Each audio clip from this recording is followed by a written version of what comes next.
If you're here to learn about the Sherwin-Williams paint color Snowbound SW7004, you came to the right place. Not only are we going to discuss this color, but I'm also going to give you some color pairing options so you can build your own personal color palette for your home. Now, one thing I want to say is I'm going to mainly talk about this color from an interior decorating perspective, although you can use it on the outside of your home as well if you're brave enough. It's a bit bright. So how would I quickly summarize Snowbound as a paint color? Is it simply the color of snow?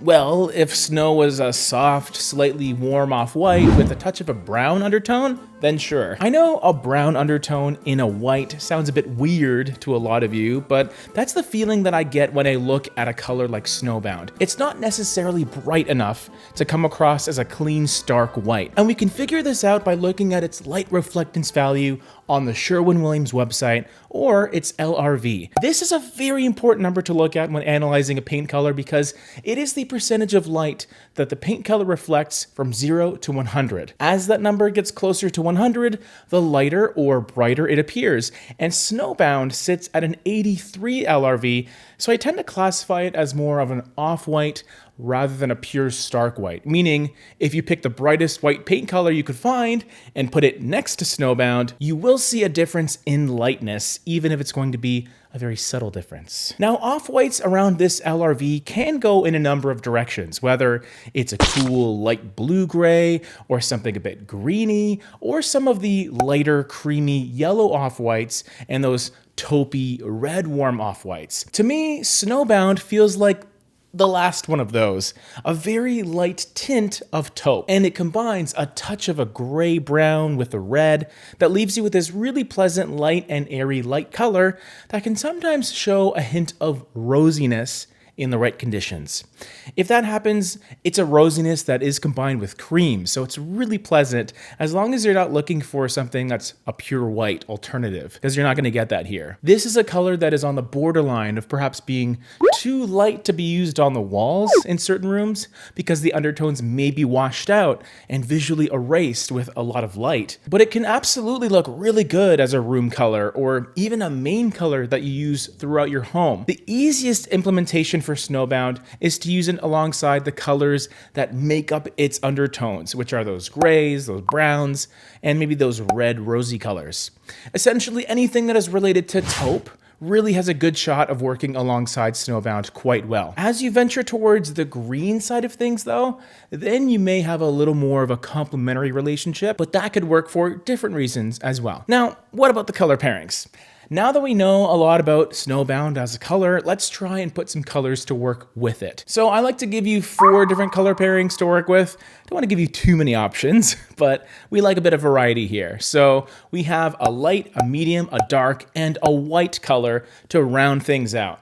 4 colors for Snowbound. The first one is the light pairing, and it's called Nuance, which coincidentally leverages the nuance in each color's undertones. While Snowbound has more of that kind of gray-brown present, Nuance introduces greenage, which is really just a bit of green and a bit of beige, and perhaps a hint of gray to tone things down. If you reduce Snowbound and Nuance to their undertones of red and green, that would put these two in a very complementary relationship, meaning they are on opposing sides of the color wheel. And that's fun because it gives them a dynamic relationship. But not to worry for my neutral color fans watching, because both colors are still extremely neutral in the sense that they're light and pretty muted with their coloration. Nuance has a slightly lower LRV of 74, so it will retain more of its color in the brighter parts of your home, but that also makes it a slightly worse candidate for the places that you may want an off-white, like on woodwork, cabinets, or built-ins. Snowbound is definitely the lighter color of the two, so just keep that in mind. The mid-tone color pairing that I'm going to introduce to you is arguably the accent color in this palette, which is usually reserved for the dark color, but not always. Totally Tan has this lovely coral undertone, or at least that's how I interpret it. It has a brown base and it combines some orange with a touch of red to reintroduce the rosy aspect found in Snowbound. This color is pretty saturated with a 42 LRV, and what's nice about it is it's still pretty tan at its core.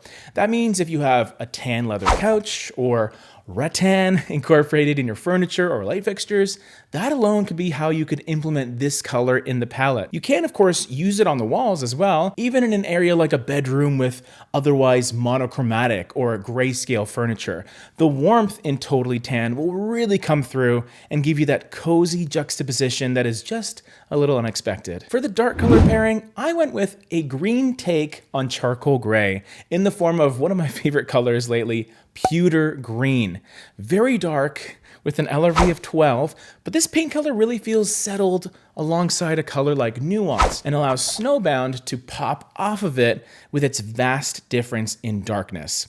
It even looks great next to a color like Totally Tan because both colors have that naturalistic underlying element to them. That helps them fit together really perfectly in my opinion. This is all my opinion, by the way. As for the white paint color pairing, well, because Snowbound is so light by itself, you may want to use that as your trim color. But if you wanted an even whiter white to stand out, then your best bet would be High Reflective White by Sherwin-Williams. It's the brightest white you can get. And you do have quite a bit of an LRV difference between the two, which is just enough for a noticeable contrast. And it's going to look really clean and stark against Snowbound, but even more so against the other colors. You could just go for a pre-mixed white paint color, to be honest, for your trim, but if you want that added brightness, then just go with that high reflective white. You know, I do have a love-hate relationship with really bright white paints, and if you want to learn more about that, you can check out this video right here. They're just so tricky to work with, aren't they?